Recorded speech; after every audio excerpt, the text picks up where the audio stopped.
Hello everyone, welcome to another review. The game we're reviewing today is Hollow Knight Silksong. That is a sentence I never thought I would utter in my entire life. I actually genuinely didn't believe this game was real. I I thought that I definitely believed that Team Trey had the idea to make it, but something went wrong along the way, and then the whole project crashed, burned, got abandoned, put in the dust. But no, turns out it's real. And it came out, and I finished it.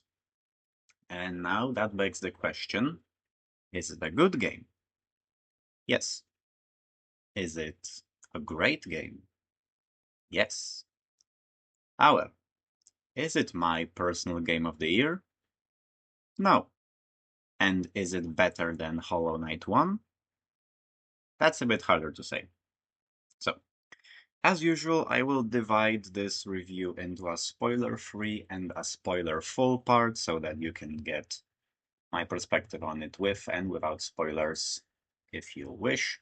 The spoiler-free part starts now. There's probably already Hollow Knight gameplay in the background, so no Silksong spoilers here, don't worry. And both of these sections will also be split into 4 subsections discussing gameplay, visuals, story, and soundtrack. So I start with the gameplay. The gameplay is largely the same as the first game, with some differences. Well, the exploration is practically identical. I mean, if you've played Hollow Knight 1, then you will know how the world and exploration in this one works. You have all these different areas, you have places that you can't get to until you've unlocked a certain item, you have breakable walls and hidden passages. You know how that works. All of that is still very much the same, and it's cool because I really liked exploring all the different crevices and nooks in the first game, and here we get a whole new world to explore, and it's bigger. It's definitely a bigger game than Hollow Knight 1, which I guess is nice if you want a lot of content. All right. Another thing that's I forgot to mention, should have opened the video of this. This game is a lot harder than the first game. I mean, like at the beginning at least. Later on, after you've gotten a lot of the powerful upgrades, it gets pretty easy, but the start of the game is brutal. Like, it's a lot harder than Hollow Knight 1. You've got so many more things that deal 2 masks of damage, it's insane. If you've played Hollow Knight 1, then you know that most of the enemies deal 1 mask of damage, and there's a few that deal 2. Well, in Silksong, it's actually the other way around. There are a few enemies that deal 1 mask of damage, and it feels like the vast majority of them deals 2. So it's a lot harder. It's not like unmanageable, but it's brutal. Let me tell you right now, it's not easy at the start of the game. So yeah, that moves us on. That helps us move on to the combat. So I think the combat is mostly still really good. Like, it is very similar. You jump around, you hit things, you know, fight enemies, fight bosses. It's all just mostly the same. But there is a big new aspect of the combat which I actually really didn't like. So in this game, you get limited use items. They can be like they can like give you buffs or throw ranged attacks or do stuff. They have a lot of different functions, but they are limited use, which I hate. I hate limited use items in any video game because it just, like, I don't know, if I'm fighting a boss, I just want to fight them and not worry about restocking my stupid one-use potions after every attempt. It's just not fun for me. And I didn't use any of those items for the entire game. As soon as I saw that they were limited use, I just stopped caring. I just ditched them. Nail only, baby. Uh, so yeah, I don't like those tools. I don't like those one-use tools. They are pretty stupid in my opinion. But they tried something different. I didn't like it. Maybe someone else will. Maybe there are people who do check that kind of stuff. Okay, so that's pretty much the full gist of the combat. Now, I think one thing that a lot of people are curious about are the bosses. Are they better than they were in the first game? No. I think that the proportions of bad and good bosses are pretty much the same as they were in the first game. You know how in the first game you've only got like really a handful of bosses that are super good, like really actually great and fun to fight, right? And the majority of them are less than fun, so to speak. And that's one of my biggest disappointments with the game is that they didn't like actually improve the boss fights. Like there are still some good ones. There are still a few great bosses here in Silksong, but the vast majority are just bad. So the same good to bad boss proportion from the first game is maintained here, which to me kind of sucks because who wants to fight bosses like, I don't know, Trader Lord or Markov or Oblobbles or stuff like that? No, we wanted more bosses like Hive Knight or Mantis Lord, something like that. And unfortunately, and there are some that are like that. Sure, there are some great bosses that I really liked, but it's just such a shame that those absolutely garbage bosses that you will never want to fight again are also here, and there's a lot of them. So that I think is a big shame. But there are still good bosses; they do exist, and they are really good. I will talk more detail about the particular bosses in the spoiler part. Okay, so another thing about the gameplay that I want to mention that I don't think is that good are the side quests. For some reason, the developers decided to include a lot of really boring side quests in this game. Shit like kill 10 of a given enemy and bring their remains back to an NPC. I don't know who finds that fun. Not me. I don't know. After getting like the 10th quest for fighting 10 of some stupid enemy, I was kind of tired of it. I did not like those side quests. There were some side quests that were better, that had you like go to an area that you wouldn't normally visit, but still, I think most of the side quests were just not that great. Like they were really just generic and boring, and I don't know why they were in the game. So yeah, that's that. Yeah, pretty sure that's it for the gameplay part. Now let's move on to visuals. Easily the best part of the game. The environments here are amazing. You've got all sorts of beautiful looking areas, the likes of which we have never seen before. And it's all drawn in the same beautiful Hollow Knight art style that you know from the first game. So I think the visuals are definitely the highlight of the game. I will not spoil any specific areas. We're in the spoiler-free part after all. But yeah, I will in the spoiler-full part. All you gotta know is the visuals are great. There is nothing more to add. They are just beautiful. Okay, now let's move on to the story.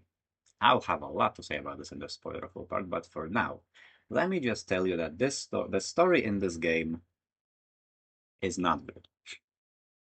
As someone who absolutely adores the story of the first game, I did not give two shits about this one. I won't spoil, but the story in this game is very similar to the first one, except worse. So yeah, more details coming in the spoilerful part. And to finish it off, we got soundtrack. It's great. I haven't listened to it like on my own, so I can't really give you a detailed review of the soundtrack. I'm only speaking of what I've heard in game. And Christopher Larkin does it again. The soundtrack here is great. There are some uh, themes that really stuck with me that I thought were really, really good. And yeah, soundtrack didn't disappoint. All I gotta say, if I listen to it on my own, I probably have a more detailed opinion on it, but for now, that's all I'm leaving you with. Alright, that concludes our spoiler-free part. Thanks for watching. If you're planning to click off the video, then do it now because there are spoilers incoming. And if you're planning to stick around to hear me yap about the details, then welcome to the spoilerful part. Alrighty, welcome to the spoilerful part of the review. There should be Silksong gameplay playing in the background right now, and let's get right into it. So, I pretty much said everything I wanted to on the gameplay, uh, except for mentioning particular bosses. So, I've made myself a list over here of which bosses I liked and which of them I really didn't like. Let's start with the bad ones. Skull Tyrant, really bad boss, has an extremely high health pool and 2 attacks, which makes him super tedious and boring. And on top of that, you gotta fight him twice, which I thought was just unnecessary. The boss sucked the first time around. Why would you want me to fight him again? Similar case with Savage Beastfly, which is even worse. That's actually one of the worst bosses in the game, and you have to fight it twice. Absolutely garbage boss. It flies around like it's fucking drunk. It's really hard to predict where it's flying. It summons minions to distract you and fuck you over. And in the second fight, those minions can even shoot out mines that stay on the ground, so you got another thing to worry about. And you also need to worry about if whether the ground is still there because the boss can destroy it. So no thanks. Hate that fucking boss. Last Judge, absolutely hated that one. Had a really annoying walk back, boring attacks, and way too much health. And it also exploded on death, which I died to because I was not expecting Team Cherry to pull a dirty move like that. Okay, I'm sorry. Okay, I really didn't think that Team Cherry would pull off a dick move and make you avoid the boss's death explosion. I don't think that's a cool thing to do. So hate Last Judge, Enraged Conchfly, super bad. I I actually didn't mind the normal dual Conchflies; they were manageable. But then the Enraged one just sucks. All it does is fly around and spit bouncing projectiles, and it does it at like an insane speed. Really annoying. Broodmother, hate that fucking boss. It keeps summoning little trash minions, which is the worst kind of difficulty, and it just jumps around when you're busy dealing with those little shitheads. So no, thank you. Hate Broodmother. Growl the Great, probably my least favorite boss in the game. Absolutely fucking hate everything about this boss fight. Oh my god. For one, the walk back to him is atrocious. It's really long, and you have to go through the poisonous water to get to him. So you will always enter the fight with what's it called, poisoned silk, and you'll be unable to heal. And his arena is so fucking bad. I hate the arena. It has just a few platforms. It has a big wrecking ball swinging occasionally from side to side, and deals 2 hits of damage, obviously. And there's also poisonous water at the bottom, so no thanks. Hate that fucking boss. Oh yeah, and it also has a whole ass gauntlet of enemies that you have to fight before you actually get an attempt at the boss. Hate that one. Absolutely despise Growl the Great.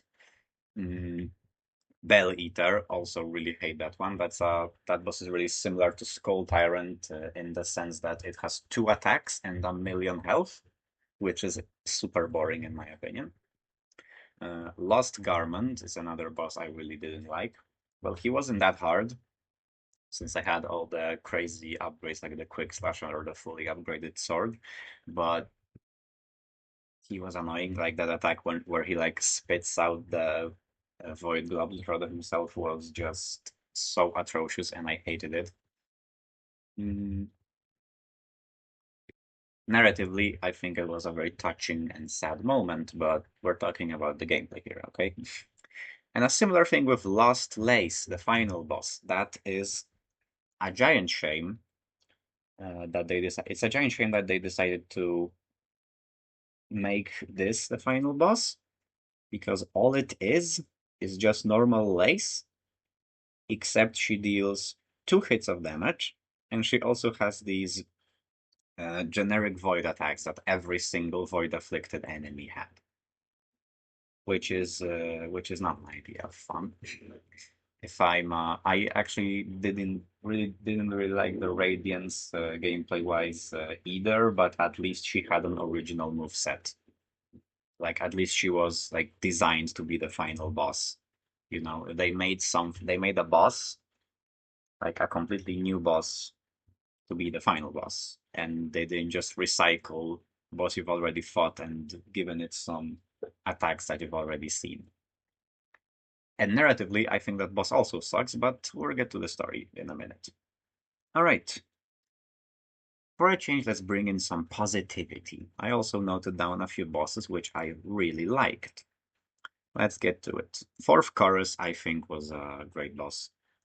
He was simple, sometimes pretty tough, but he was really fair. I really like that boss. Widow is a great boss. Really like overwhelming at first, but once you get into the rhythm and like get to figure out what all the attacks do, she's really fun to fight. The Clockwork Dancers, love that one. I think that was just such a cool boss from the first moment I saw it. Throbio, I think, was really cool. Even though he had a little too much health, he was still fun. Like, I just like the design of the fight, and all the fireworks looked nice. And didn't have many bullshitty attacks, so I like that one.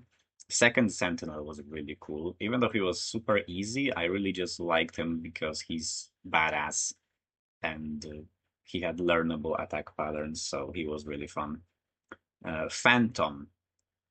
I loved Phantom. Easily my favorite boss in the game. It's just, like, front, it's super cool, and the attack patterns are just feel really fun to learn and dodge. I really, really loved Phantom. Just like as a whole, like experience, I think that was the highlight of the game. Great boss, great boss, really. I would do it on Radiant if we got a God Home for Silksong.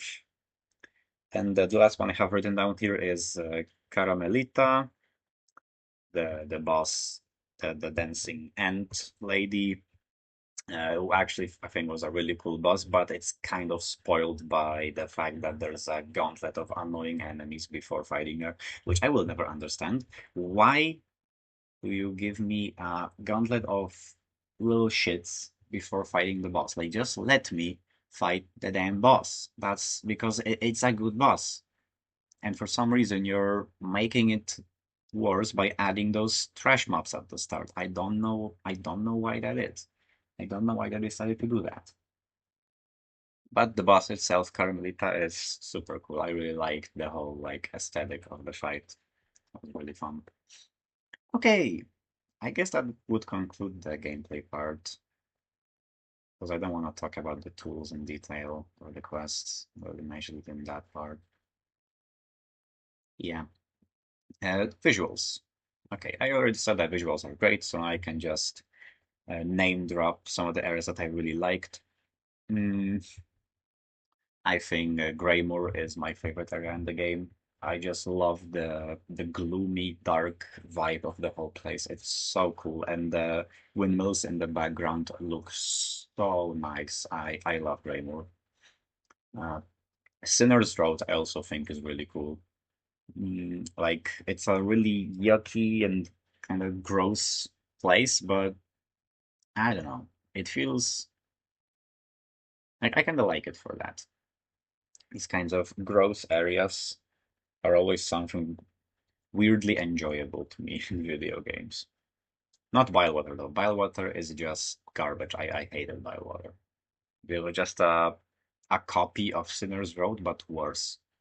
It took away all the personality that Sinner's Road had, made it twice as hard and twice as big. No, hate Bilewater. Um, I also really like Sands of Karak visually. Hate it gameplay wise. The platforming is insane, but I love it visually, especially when you travel back in time to when it wasn't a ruin yet. That looks super good. Mount Fay looks great. The whole snowy area and everything is so nice. Snowy environments are usually really cool in any video game.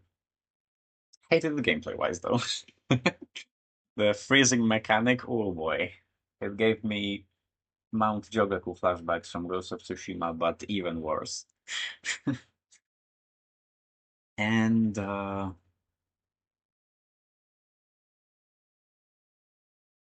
there any other cool area? No, I think that's it. Okay, now the real fun part begins. We're gonna be talking about the story, so buckle up, because this will be a hell of a rant. All right, let's peel apart the story, shall we? So, I I am a huge fan of Hollow Knight 1's story. I have been since the game first came out. I absolutely love everything about it. And this game is not nearly as good. I already mentioned in the spoiler-free part that the story is feels like some kind of reimagining of the first game because it's super similar. So you have this kingdom that's ruled over by an evil god, and this evil god created an infection that takes away the minds of the citizens. Sound familiar? Then you have to get to the city to face this evil god and find three important items that will eventually get you to where you need to go and fight the boss. And also sounds very familiar, I assume. And on the way, you find towns and meet people that are living on despite the infection and trying to, thrive in this dying kingdom, which also is should sound very familiar. And you also have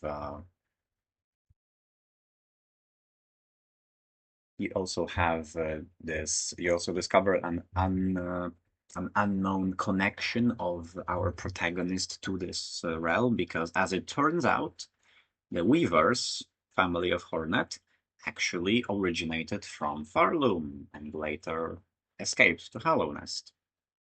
And Hornet discovers that and learns that the Weavers wanted to overthrow the evil god, and now she claims that mission as her own, which also should sound very familiar to you if you know the story of Hollow Knight 1. So yeah, lots of similarities and nothing is done right. I didn't give two shits about the Weavers for the whole game. I didn't know why Hornet was doing all this. I feel like the whole fulfilling the Weaver's wish thing is just I don't know. It's just really uncompelling. Like care. Like, sure, they had it bad, but it's delivered in such a bland way. Like, you just randomly come across this. It happens extremely early on in the game, forgot to mention. In Hollow Knight 1, the little knight had to descend to the deepest depths of the universe to finally rediscover his purpose and later fulfill it. Here, it happens within like the first 2 hours of the game. You come across a Weaver Shrine, and there's an inscription there that says, "Our distant daughter, please save this haunted kingdom," something like that. So it's so like, I don't know, bland. It doesn't feel compelling whatsoever. And that's why I just never really cared to protect the kingdom here, because it feels like Hornet just has nothing to do with this place. Like, I don't know, not really compelling. While we're discussing Hornet, I'm just gonna trash on how bad of a character she is. At least in my view, I hate her. I couldn't tell you her character traits if I tried. Feel like all she does is speak really pretentiously to everyone with her Shakespearean English, calling everyone sir or madam like some kind of editor, and I don't know, and she's just like there. And also she just seems to know everything for some reason. Like that especially shows in the third act, which we'll get to in a minute, where Harnett just kind of knows stuff. Like, there's a problem, and she's like, I know exactly what to do here, which is kind of stupid. I don't know oh, so, where she gets that knowledge from. So yeah, that's that.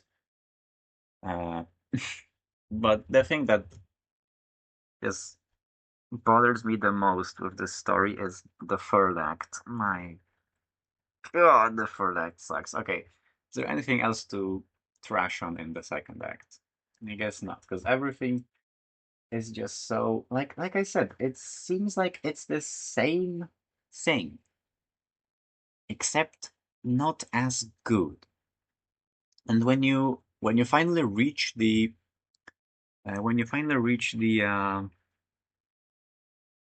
evil god, I like it's cool. Like the fight itself was kind of cool, I guess, but it seems just so impersonal.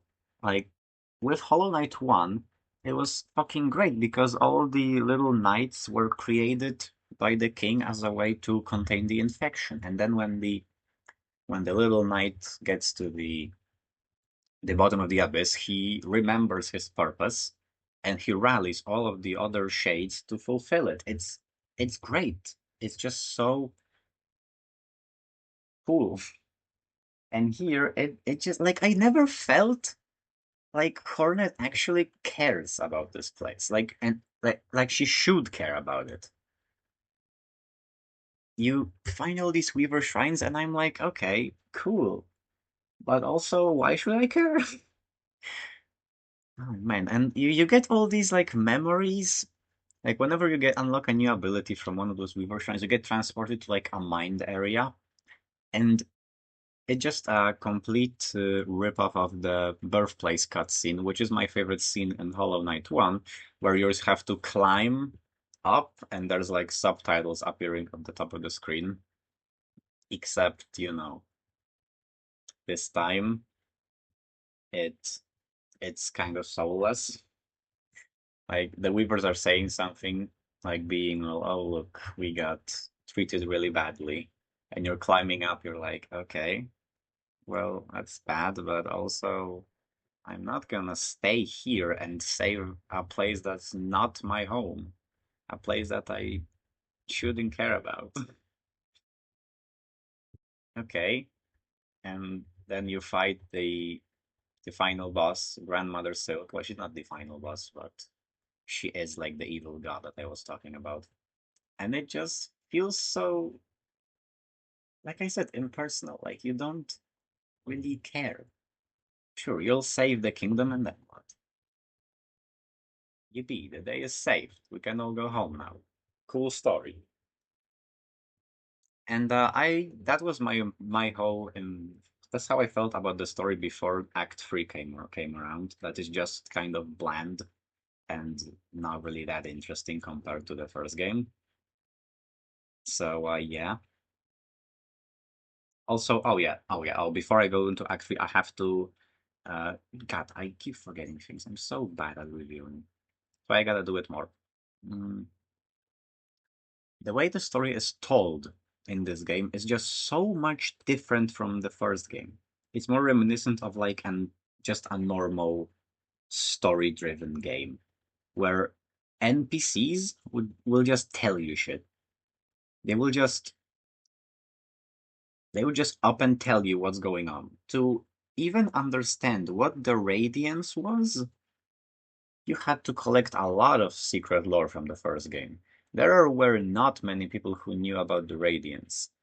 So when you were it could happen that you got to the Radiance fight and you didn't know who the fuck you were fighting. Uh, it could happen because the story in the first game was told through like dialogue of hidden NPCs or like secret lore markers and shit like that. And here it all just the game just kind of gives you all of the story. Like there are some secret story bits like with the Weavers, but like I said, they dumb and bad and I don't care about them. Like you start the game, you meet a few of these pilgrims because there is a big like thing that those pilgrims climb up to the capital city where they're supposed to like live and prosper and all that, and instead they get used as tools, work minimum wage for the benefit of their god. Uh, and you meet some of these pilgrims at the start of the game, and they just tell you everything. They tell you everything about about where they're going, why they're doing that. It just like the game just hands you the story, which I think was really didn't want that. Like I don't have anything against story-driven games like that, like give you the story. I actually love these kinds of games, but Hollow Knight is not that type of game, and I really didn't want, and I really wanted the sequel to be like that as well. And instead, we get something like this that is kind of whatever. All right. Also, one more thing, I actually can't understand that there's one plot hole that's constantly bothering me. I don't know how the pilgrims ever got into the citadel when last judge protects the entrance. And he's a fucking lethal protector. Before, I don't know if you guys remember, but before you opened the way to the citadel, there were two other pilgrims waiting there as well. And then last judge showed up, killed them without a second thought, and then started fighting you. And he wasn't giving up. He was there fighting to the death. So how the fuck did any of the pilgrims ever make it to the citadel when that fucking guy protects the entrance? I don't know, maybe someone can explain. Let's move on to what I actually really want to talk about, which is Act 3. Oh boy. I hate Act 3. I was going to leave. Before Act 3 came along, I really thought Grandmother Slip would just be the final boss and that's it. It's over. I got the extra item from that you need to get to get to Act 3, but I didn't think it would trigger a whole new act. I thought that it would just give you a different ending, kind of like it did in the first game. But no, it unlocks Act 3, and oh my god, it's bad. In Act 3, what happens is the Void from the first game assimilates Grandmother Silk, and now the infection that was taking over the minds of the bugs in Farloom is now a Void infection, and I think that sucks. I loved the Void in the first game so much. It was such an intriguing, like primal force that you didn't really know what it was. It was just this overwhelming darkness that the only thing that would rival the Radiance's power, the only thing dark enough to snuff out her light. But the whole nature of the void was still like unknown. It was a really like scary and mysterious thing that you just didn't know what it was, and I thought that was great. And here it gets reduced to this evil entity that wants to take over the entire world, which I thought was fucking trash. I actually thought I was playing Marvel's Spider-Man 2 when the third act came along and the whole symbiote just takes over the entire town. It fucking sucks. I hate what they've done with the Void in this one. It is so unbelievably bad. And also, oh, sorry, my cat's here. Oh, hold up. Oh, sorry. Needed to see what the cat wanted. Right. I hate how the Void is trying to take over the whole world. I think that kind of sucks. And it also just begs the question, why didn't something like this happen in Hollow Nest? Like, for fuck's sake, the little knight opened the door to the abyss. If the Shades wanted to take over the entire world, they could have just waltzed out the fucking front gate and done it. Or they could have done that by assimilating the Radiance, if that same logic applies to the first game. Okay, hold on. What I'm saying is, if by assimilating Grandmother Silk, the Void took over the infection from her and might turn it into their own Void infection, why didn't the same thing happen with the Radiance? Why, by assimilating the Radiance, didn't the Void also take over the infection and start taking over all of Hollow Nest? Why didn't that happen? I'm sorry. I think that's I don't get that. And even if you offer an explanation like, I don't know, Hollow Nest was dead, the Void had no reason to take it over. Farlum was more alive, so they would benefit more from taking that over. But it's still so fucking bad. I hate how the Void is just this evil entity that was to take everything over, and you have to, and as the great hero Hornet, you have to just save this random kingdom which you don't care about, let me remind you. I fucking hate it. And I also hate how Hornet was instantly. This is what I was referring to when I said Hornet knows everything. She knew how to get to the void instantly. Like, okay, we learn in this game that the Abyss is not a part of Hollow Nest, but it's like a universal hell that you get to if you just dig deep enough. But how did Hornet know that? Hornet's never left Hollow Nest before in her life. And somehow she instantly knew how to get there. Like, it's not like she said, okay, I have an idea. It might not work, but let's try it. No, she just said with full confidence, I know exactly how to get to the void. Which to me is just kind of stupid. And yeah, my God. And yeah, then when you actually get down to the void, you have to get the delicate flower, because if you remember in the first game, there was this ending where the void breaks out of the Godmaster's head, and then the delicate flower stops it. So that's like a reference to that, which I guess is kind of cool. And you gotta get the delicate flower so that you can dive into the heart of the void and you know destroy it and everything. You have to destroy Grandmother Silk so that the infection goes away for good. Mm, yeah. And the final boss is Lace, infected with the Void, which I already talked about how bad it is in terms of gameplay. And narratively, it also sucks because I do not care about Lace as a character at all.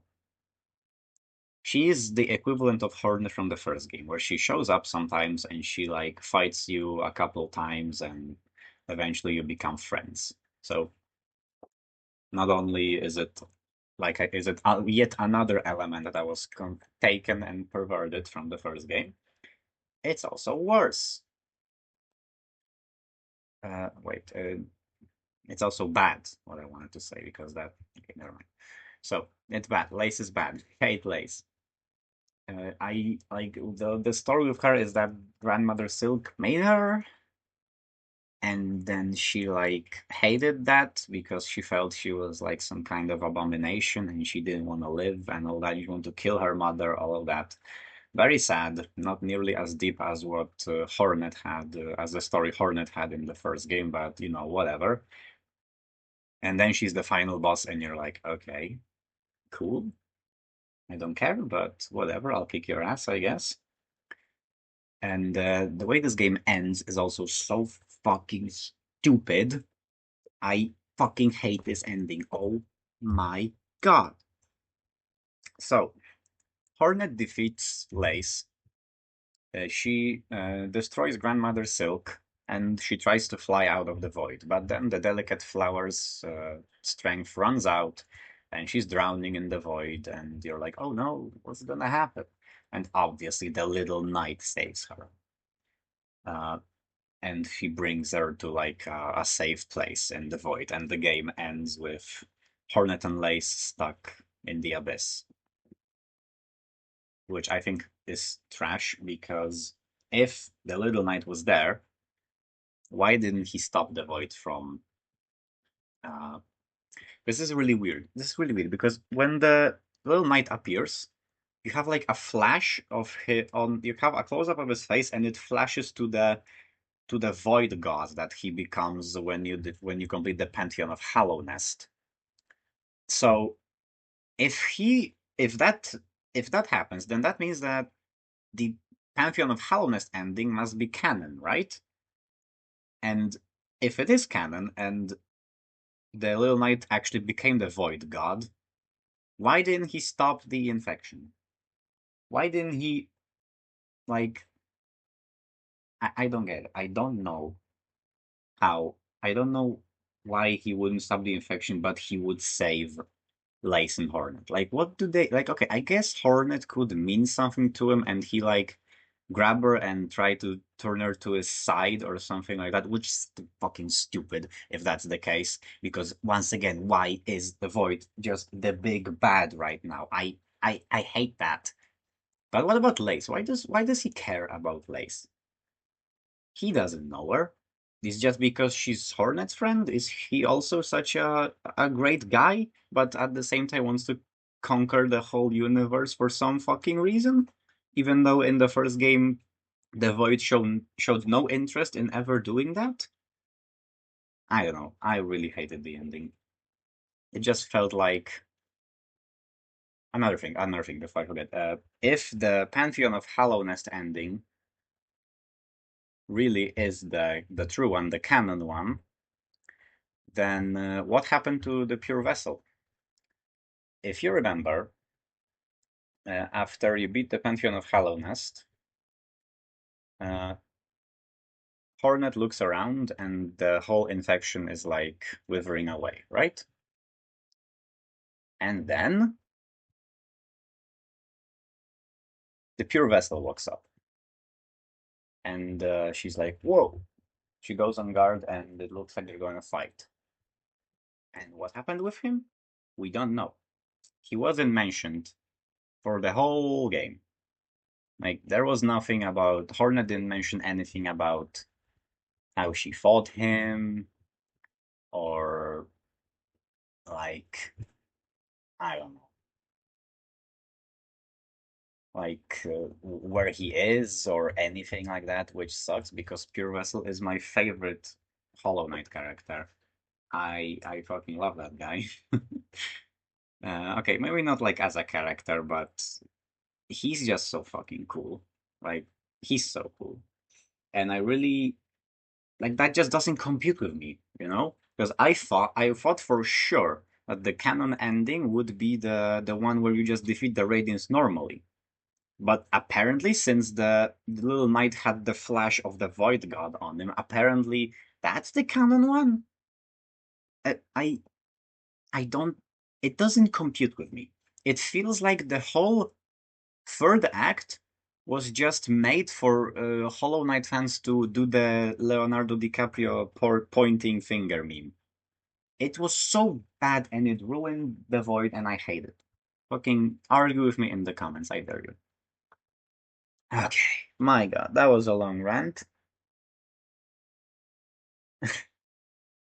Maybe, I don't know, someone can explain if I'm mistaken, if I'm missing something. Maybe the void was evil all along and there was a clue in the first game that I missed. I didn't see that. After the radiance was gone, the void was gone as well, and all the shades went to sleep. So I don't know. It looked like the void wasn't evil and wasn't didn't have any world domination tendencies and shit like that. So that's it for my story rant. Well, it looks like we got one more aspect to talk about with spoilers, namely the soundtrack. I already said I liked it. I guess I can name some themes which I liked in particular. I think the choral chambers have really beautiful music. I really like the music in the Marrow and the Deep Docks. I love the music in Blasted Steps and in Bilewater. The only redeeming quality about that god-awful biome is the music. Yeah, that's about it. Thank you for watching this review. If you disagree with me, go ahead, argue with me in the comments. I'll gladly respond to you. And yeah, I really hope this doesn't win Game of the Year just because it's Silksong. I haven't played the Expedition 33, which is what people say will win Game of the Year, but I'm on that game's side now. Please don't let Silksong win this. Please. All right, that's about it. I'll see you soon for another review, actually. Bye bye.